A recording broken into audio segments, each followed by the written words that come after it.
God created us for incorruption and made us in the image of his own eternity. But through the devil's envy, death entered the world. These words come from the Apocrypha text, Wisdom of Solomon, chapter 2, verses 23 to 24. This quote, as John Barton conveys in his book, A History of the Bible, is possibly the earliest example of the devil being linked to the corruption of humanity.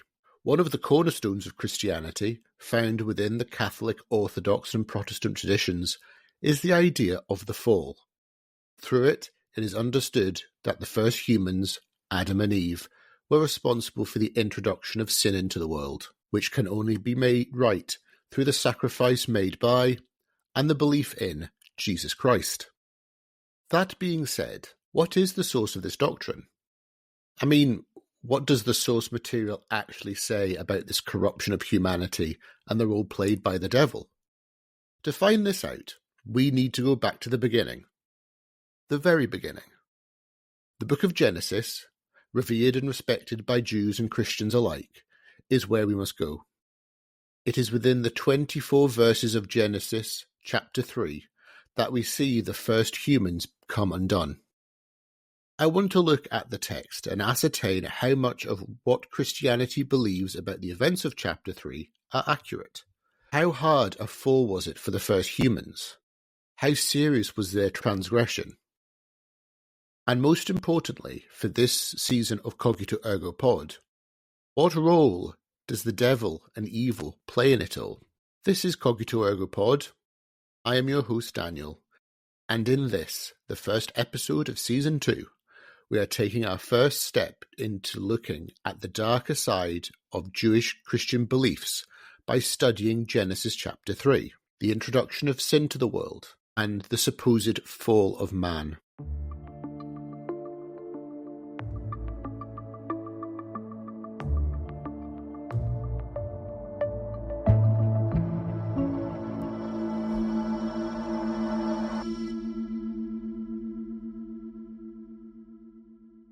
Before we can delve into the events of chapter 3, we need to take a step back to chapter 2. Here we are introduced to the setting of events to come, that of the Garden of Eden. The geographic location of Eden is vague enough to make it unidentifiable on a map, yet, in placing it within the vicinity of the rivers Euphrates and Tigris, east of Assyria, the reader can still relate to the mysterious location within their sphere of understanding. The details of what is in Eden are vague. However, we are told that 2 trees are planted, the tree of life and the tree of the knowledge of good and evil. Into Eden, God drops, like the little blue person icon on Google Street View, a man. This man is nameless, but he has one purpose: to till and to keep Eden. God gives one stipulation to the man. He is not allowed to eat from the tree of knowledge. Meanwhile, God decides that the man should not be lonely, and so, after fashioning all the animals out of the dirt to keep the man company, he decides to create a helper as a partner out of one of the man's ribs. Now, ladies and gentlemen, we have a woman. Chapter 2 finishes making it very clear that the man and his wife were both naked and were not ashamed. So we have a garden, some dubious gardening decisions regarding the trees of life and knowledge, a man, a woman, and a sense of blessed ignorance. Chapter 3 opens with the introduction of another character, the serpent. Described as being more crafty than any other animal, the serpent sets to work immediately by striking up a conversation with the woman. It asks her about which trees the man and woman can eat from. She tells it any, except for the tree in the middle of the garden. Not only should they not eat from it, they also should avoid touching it altogether. Otherwise they will die. Luckily for us, the serpent is on hand to correct this misunderstanding. It tells the woman that she would not die, but instead her eyes will be opened and you will be like God, knowing good and evil. The woman can see that the fruit looks good, and wanting to obtain wisdom, she takes some and eats it. Not only that, she shares it with her husband, who is with her at the same time, apparently. Lo and behold, the man and the woman have their eyes opened, and the first thing they realize is that they are naked and should cover themselves up. Amazing. Even when you're supposedly the only two people alive on the earth, you still don't like to be naked in front of each other when the lights are on. Just then, God is having a stroll through Eden and is looking for his human creations. Turns out that they are hiding from God, as, according to the man, they were naked and didn't want God to see them. I do suspect that having created them, God has seen it all before. Nevertheless, God asks some leading questions which results in the man admitting to eating the fruit of the tree of knowledge, but it was the woman's fault for giving it to him. Then God challenges the woman, and she says that the serpent tricked her into eating it. God is not a happy camper. He proceeds to curse all the guilty parties. The serpent is condemned to crawling on its belly, eating dust, and having the woman and her descendants try to kill it and its descendants from that moment forward. The woman will now experience pain during childbirth and to be subservient to her husband. Finally, the man is condemned to have to work to survive and that he will eventually die, being told, "And to dust you shall return." Suddenly, totally out of the narrative left field, the man names the woman Eve because she was the mother of all living. As I use the New Revised Standard Version, or the NRSV of the Bible, the man is not named as Adam until chapter 4, verse 25. Back in chapter 3, being the divine seamster that he is, creates clothes for the couple out of animal skins. Here is a God, after having just condemned the man and Eve, is now showing that he still cares, and he has not cut off communication with them. However, concluding chapter 3, God returns to the issue of the tree of life, which was also in the garden.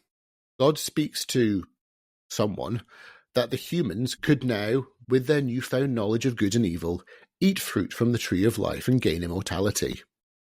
He therefore chucks the man and Eve out of Eden and places a cherubim with a flaming sword to guard Eden and the tree of life.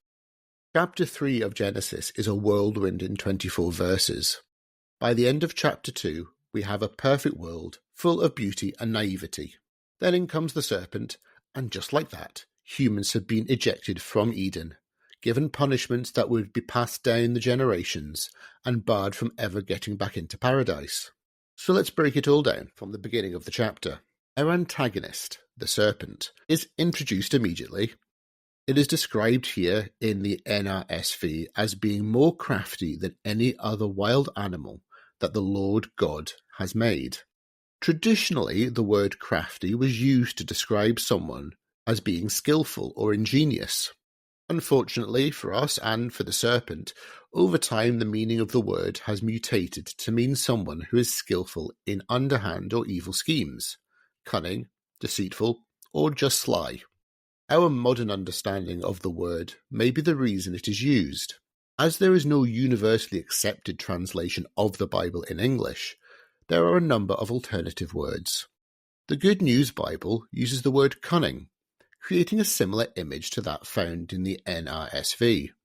However, the King James Bible uses the word subtle. The application of the word subtle indicates a modest character. Initially, it may have been hard to associate a malignant force with something so scant. However, when considering the use of the word cunning in the GNB and crafty in both the NRSV and the NIV, it is clear that there is no fixed translation. Despite the passage originating from one source, it appears that the publishers of each edition have altered the word to fit their own agendas, thus influencing the first impression which the reader has of the serpent. If you were to read this in the original Hebrew, you would find the word arum, which means crafty, sneaky, or subtle. This word may have been selected so as to create a play on words between arum and arom, meaning naked. As the perception of nudity plays an important role in chapter 3, this could be a clever literary nod to that fact. The word arum was also traditionally used to denote wisdom, but more on that later.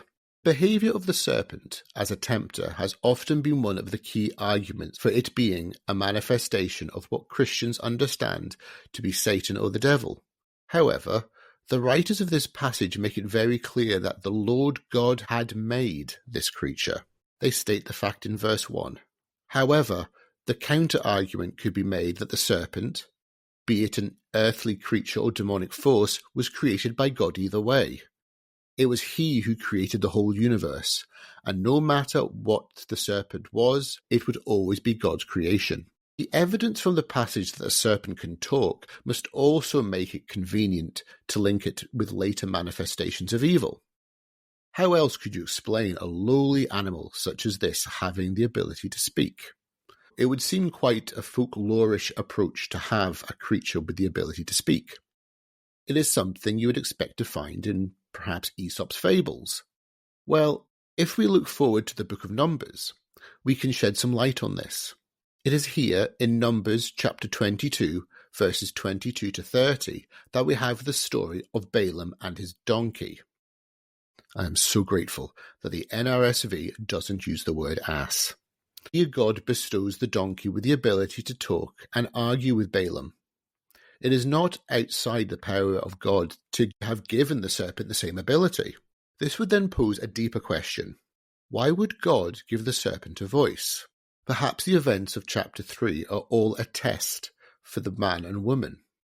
However, it may simply be the case, similar to that of Aesop's anthropomorphism. There is a possible connection between the Hebrew word for snake, nachash, and bronze, nechosheth, suggesting then that a metallic shine attracted Eve's attention to the serpent. The work of the late Michael Heiser perpetuates the suggestion of a gleaming creature. However, he suggests instead that the Hebrew noun nachesh, serpent, should be substituted for the adjective variant meaning shining one.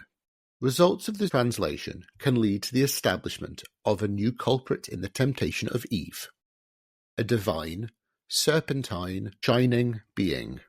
Furthermore, Heiser suggests that the actions of this shining one are based on a disdain for humankind having dominion over the earth rather than the angels. When Eve and Adam are tempted by the supposed serpent, it is done by playing on their free will rather than being coerced. It seems unlikely that a lowly creature would have such understanding of human faculties, so why not a divine being? With the serpent's temptation and the disobedience of both man and woman, what then of the punishments? It would be fair to say that the punishments that the three guilty parties received all have aetiological bases. The suffering they receive would have been in line with pre-existing understanding of suffering. The snake would have been known to crawl on its belly. It was assumed that they ate dirt, and people generally disliked them. As human brains had grown over the millions of years of evolution, the process of birth had become harder and more painful. The people writing Genesis would have been more than aware of this. The subservience of the woman to her husband and the man being responsible for growing and feeding all played into a chauvinism of the Near East in the Iron Age. Finally, the destiny that people should return to the dust, and the real fear people experienced regarding their own mortality, is evident in many world mythologies. Simply put, the punishments of man and woman were statements of existential fact, placed in its original Jewish context. Genesis chapter 3 does not represent a fall of any kind. There is still clear communication and interaction between humans and God, and this continues throughout Genesis. I would go so far as to say that one of the primary themes in Genesis is the development of a relationship between God and humanity, eventually focused on his chosen people. John Boker describes it as being more like a fall upwards into new opportunities and responsibility and achievement. Humanity does not truly start to grow and develop until after it has been ejected from Eden. This is a creation myth not only for the creation of humans, but for the creation of what it means to be human. It is our moral understanding of the universe which helps to separate us from all other creatures, even the serpent.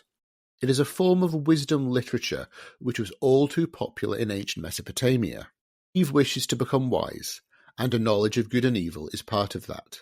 Humanity does not fall, it has its eyes opened. Yes, there is a lot of emphasis put on the issue of nudity, but modesty is a moral issue. Wisdom was something that was meant to be passed on to a student by a teacher. For ancient Near East cultures, this process of sharing wisdom to the next generation was seen as a gift from the divine. David M. Carr shares an example of this, where a Sumerian student addresses their teacher, saying, "Master God, who shapes humanity, you are my God. You have opened my eyes as if I were a puppy. You have formed humanity with me." However, in Genesis, we do not have this teacher-student relationship. We have an omnipotent, omniscient creator denying wisdom and knowledge to his creations. The serpent is the giver of these gifts. Where God had lied about the dangers of the fruit, the serpent was honest. Perhaps this was the real crime committed here, that the serpent didn't warn Adam and Eve about what would happen after. It was made very clear what the rewards would be from eating the fruit, but not the consequences. You could also draw parallels here to Greek myth. The story of Prometheus and his gifting of fire to humanity against the will of the gods is very similar to the serpent, where for the Greeks, the giving of fire enabled cultural and social development. Here, the gifting of wisdom and knowledge is seen as equally important. However, it would seem that much like Prometheus, the serpent was cursed to suffer as a consequence of what, some people could argue, was a more valuable gift than ignorance could ever give. Next time, we will scoot forward a little bit to Genesis chapter 6. Here we will look not at Noah and the flood myth, we've looked at those before, but rather see what we can find out about the lead up to it. What made humans so evil and wicked in the eyes of God? Who were these Nephilim, known as heroes that were of old? And who were the sons of God? These are questions we will try to answer as we continue to look at the representation of evil in the Bible. If you have enjoyed this episode, please subscribe and like so you are made aware when future episodes drop. You can follow the podcast on Facebook, Instagram, Threads, YouTube, and Bluesky. As ever, thank you for listening, and I will speak to you again soon.